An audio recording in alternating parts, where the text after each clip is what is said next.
Well, welcome everybody to the Business of Speaking show. I am your host, Tim McDonald, and today joined by my friend when we both lived up in the Midwest, Phil Gerbyshak. How you doing, Phil? Hey, Tim. It's great to be here, man. Funny that we're both in Florida now, huh? I know it's so funny. We were both up in snow country in the wintertime and mosquitoes in the in the summertime, and now we're back down here. And we were just talking before we went live, and we traded snow for humidity most of the years. We did. Yeah, snow for sweat. Exactly.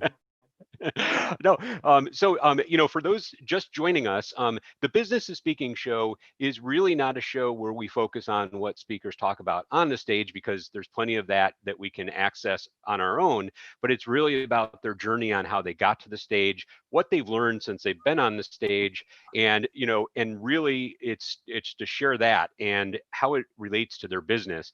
And the best part of this is whether you were thinking about starting getting involved in speaking, whether you just got started in speaking, or whether you were a seasoned speaker, this year has taught us that we can never rely on what we know, because there's always uncertainty in the world.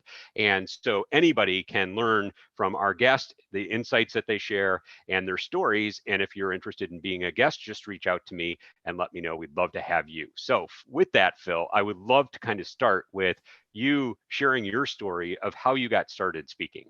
Sure. So, in all reality, I started when I was 4 years old in preschool, right? I got in the front of the room and I got that, but obviously I didn't get paid to do that. But we fast forward 20 or so years forward, and I was in an association of IT professionals, and we had someone who spoke that actually was pretty terrible.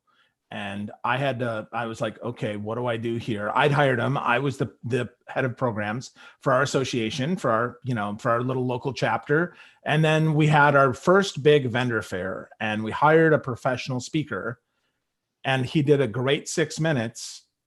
That was what we saw in his video, and that's all that was any good. So at 10 minutes, I had to hook him off. I had to do 50 minutes of basically improv, standing up there, interviewing sponsors, sharing some of my stories, talking about what we did as an IT organization. And somebody said to me, hey, you should get up and speak.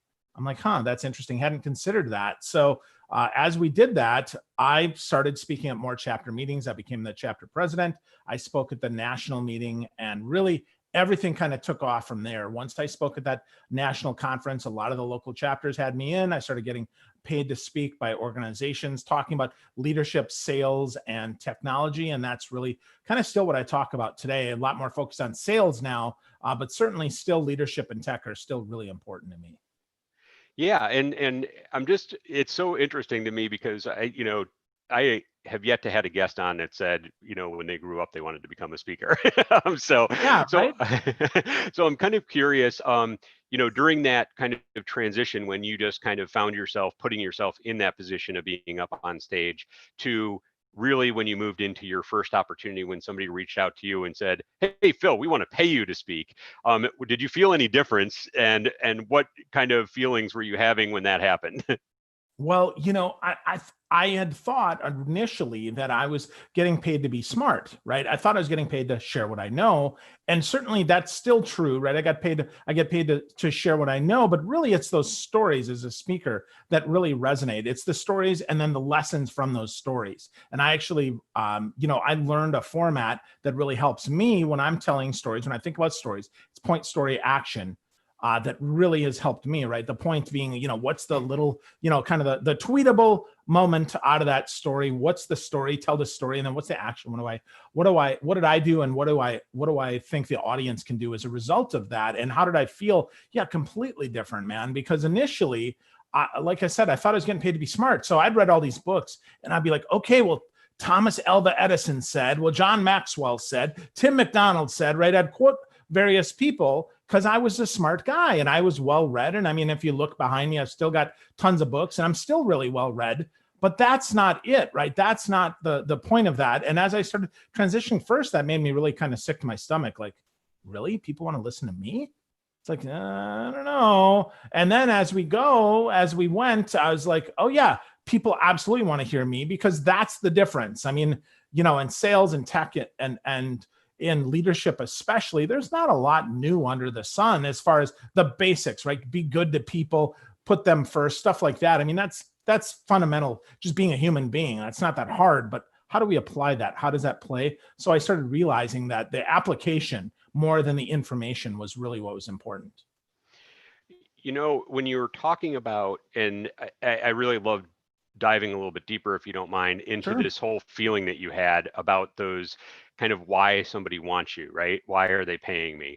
Um, because it's so easy for us, and I don't want to, assume that I know how you felt, but it's so easy, at least for me, to, just put self-doubt in my mind and not want to pursue it more. How did you deal with that, and how did you kind of frame it in your own, mind? Yeah, well, imposter syndrome, I think, is really big for many people who are super competent, right, or even better, right, as experts. It's interesting to me to flip that over, right? The people that have no competence, they have the confidence of a 12-year-old boy.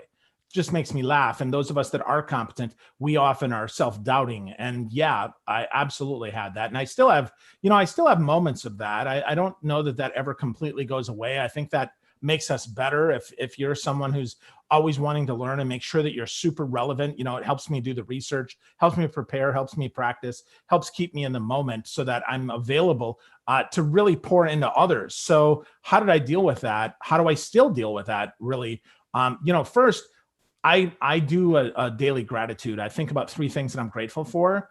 And a lot of times, I get really nice comments back, and I certainly don't do it for people to comment back. But I can see that, and I read that. And when I'm having a crappy day and I'm like, oh boy, why would anybody want to listen to me? I look at that feedback. I look at that, what people have said. I think about, okay, so have I touched anybody with my work? Which then says, I deserve to be on that stage. I deserve to be sharing my message. I matter and I help people. So that's one of the big ones, is looking back, reflecting on that gratitude. The other thing is, again, I think about this and I realize how much that I have prepared for this very moment. I mean, even honestly, Tim, even being on a podcast, sometimes I'm like, oh man, why does anybody want to interview me?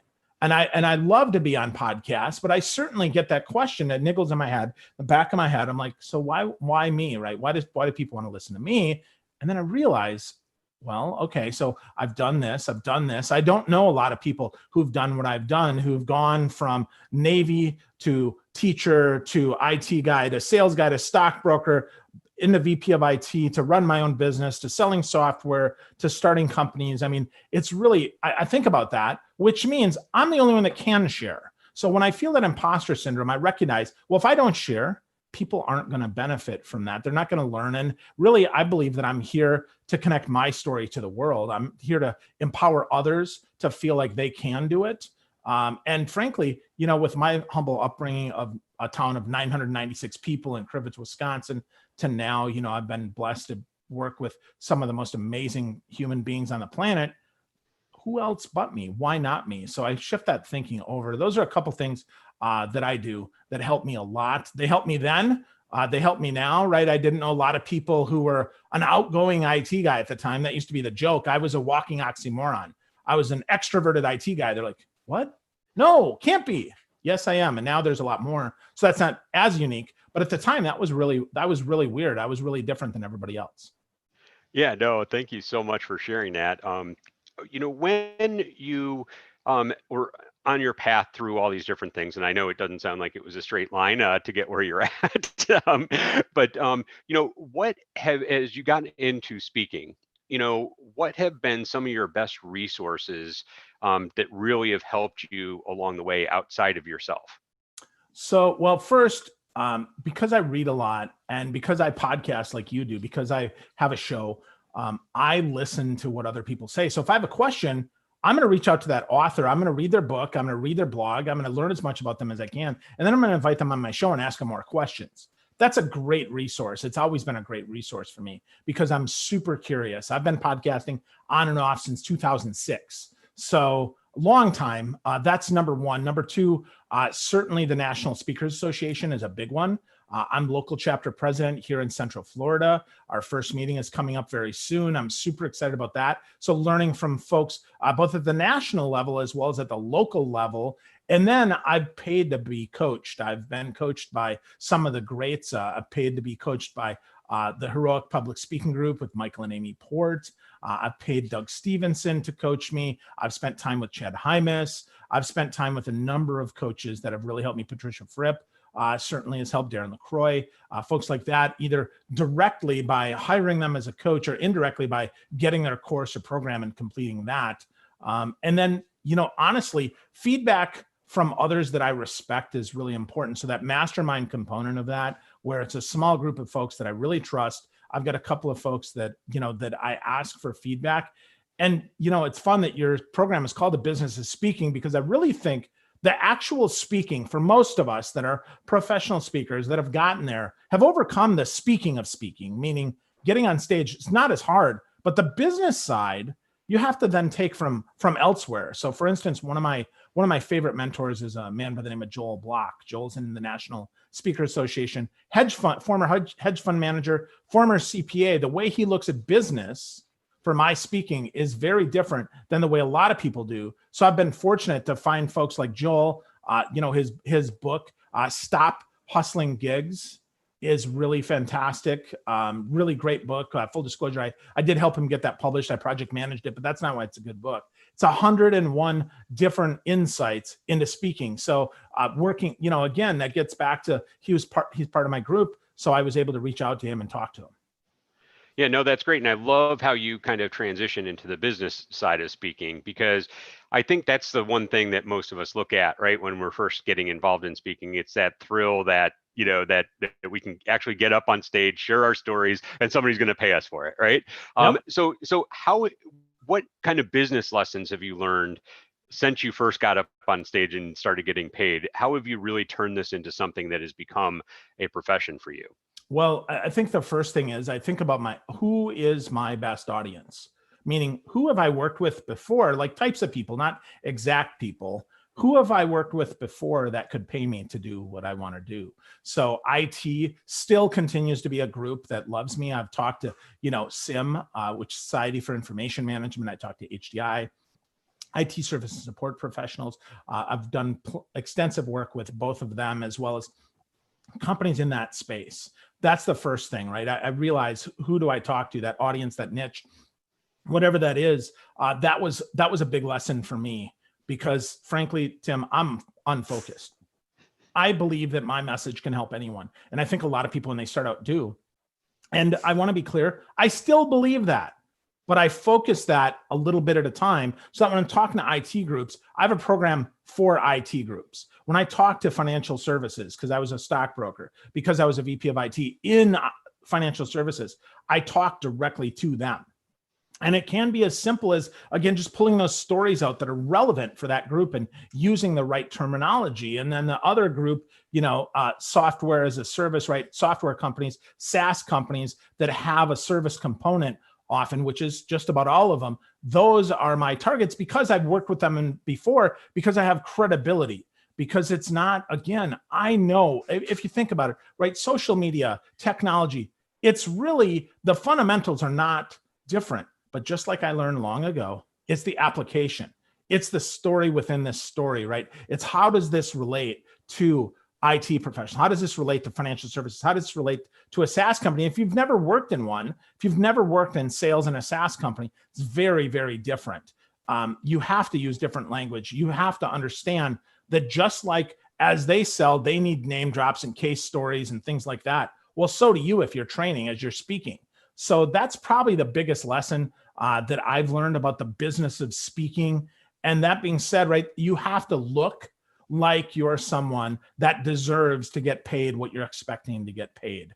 And that look is your LinkedIn profile, it's your website, it's your YouTube, it's your look, right? How are you dressed? It is your videos, it's everything, right? So you really have to be aware that does matter, because the package is what often is the first thing they see, right? The cover of a book, well, the package of your gifts are the first thing that people see of you as a speaker. And that could be, right, they go Google search, you put in their name, what does that person look like online? And I don't mean necessarily look like, are they handsome or ugly, but by look, I mean, they look like someone that fits what we need. Does that look like someone that fits someone that can help us, that can get us a return on our investment, because people don't pay us for our time. Let's be really clear. For a 1-hour speech, I know people that don't get paid anything and likely would pay to be on stage, all the way to people that get paid $50,000 for a speech. It's not for the hour, gang. I want to be really clear. Anybody who says that, who thinks about that, you're not ever going to get paid what you think you're worth, because I'm not going to pay you 50 grand for an hour. Let's be really clear. That's not what we pay for. We pay for the return on the investment. We pay because you help us solve a problem that's been niggling us for years. We pay because there's a solution that you provide that's relevant to us, that I believe you can do, that when you get that, you get us a 5, 10, 50x multiple of whatever the fee was. And that's what's worth it. It's not because, 50 grand or even $50 for an hour is worth it at all. It's because of what you can do for them. And you have to solve problems. The bigger problem you solve, the more you get paid. No, so great insights there, Phil. When I'm just thinking, like, when you're starting, right? You mentioned, having that presence, showing up in Google searches. Obviously, you and I both know that doesn't happen just by putting up a website. So how do you suggest, or how did you maybe get started with all this when you decided you wanted to be a speaker? If you're sitting there talking to somebody that's kind of back in the same place that you were at that time, what advice do you give them to kind of the first step to actually get started? Yeah, well, so I'm going to tell you what I did, and then I'm going to tell you my advice, because I don't recommend you do what I did. And I share that really, really clearly because those things don't work anymore. So I got started in article directories. I started writing there, and I started writing articles. Really, anybody who would publish me, I would let my work stand for them. And it ended up going into an industry, frankly, I have no desire to ever work in at all. And so my articles went there, and then they got scraped and other people picked them up. And that, I would not recommend that. What I would instead recommend is invest the money now. Use your day job, use the money you get from whatever else you do, and use that as a capital infusion to invest in your business. The first thing I would invest in is write some articles and get them professionally edited. Find an editor that can help bring your voice to life and make really, really good articles. If I was starting out now, I would have those first 10 articles make a big splash.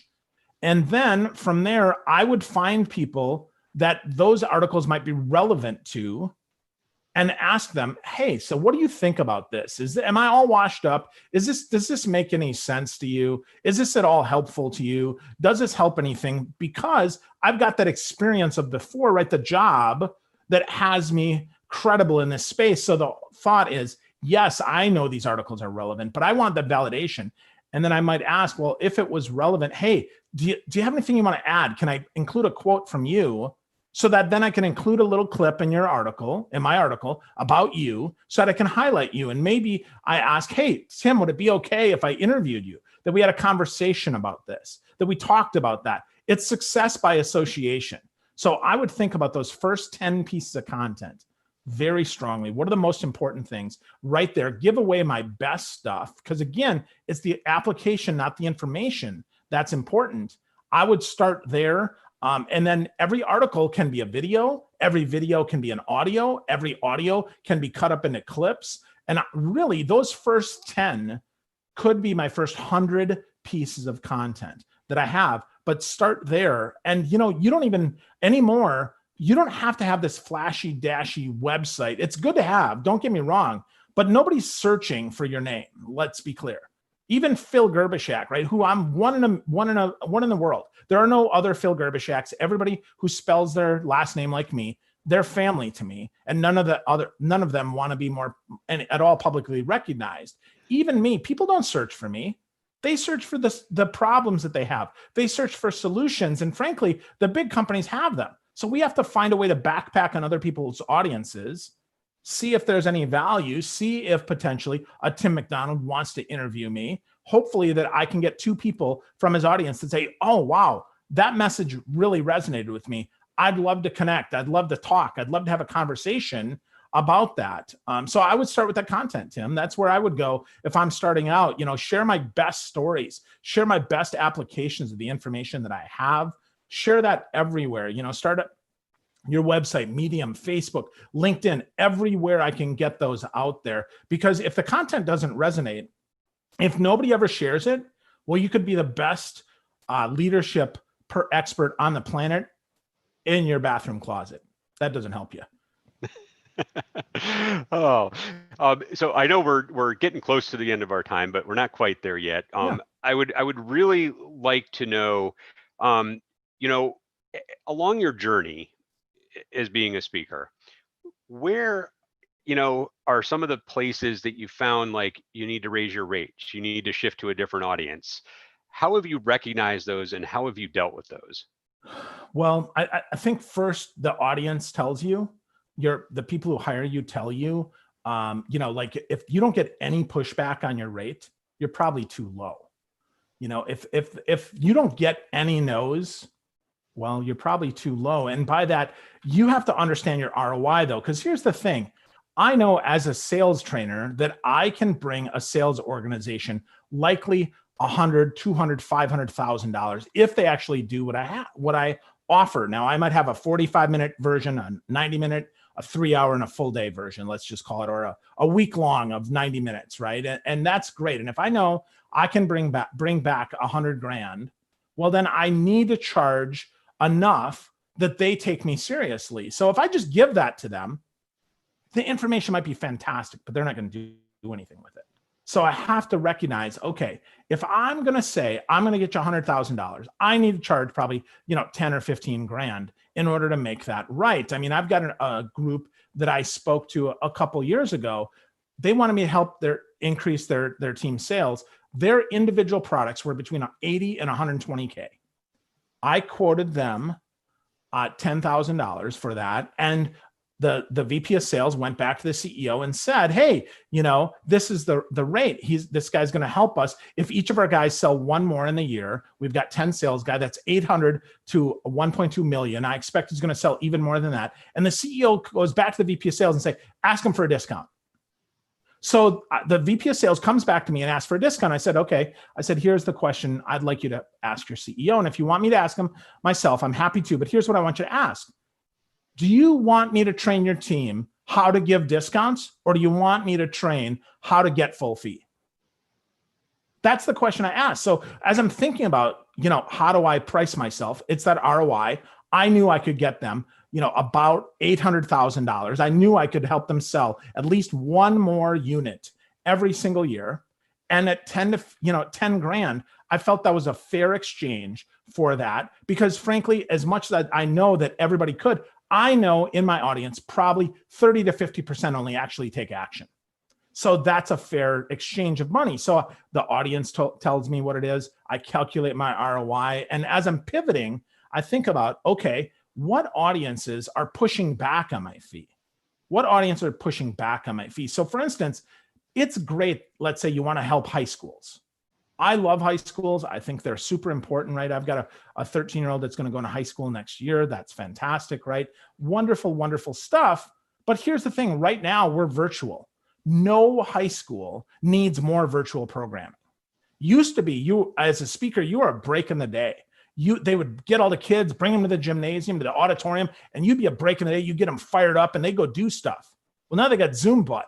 And they watch Zoom all day. And when they're not watching Zoom, they're watching YouTube videos. When they're not watching YouTube videos, they're watching TikTok videos. When they're not watching TikTok videos, they're probably watching something else, right? They're on their video all darn day. So that's not valuable. So if I get told, hey, you know what, Phil, nope, we can't even afford to pay you $500, $1,000, whatever it is, whatever fee that I quote, I got to say to myself, maybe that's not the right audience for me. Maybe I need a better application of this.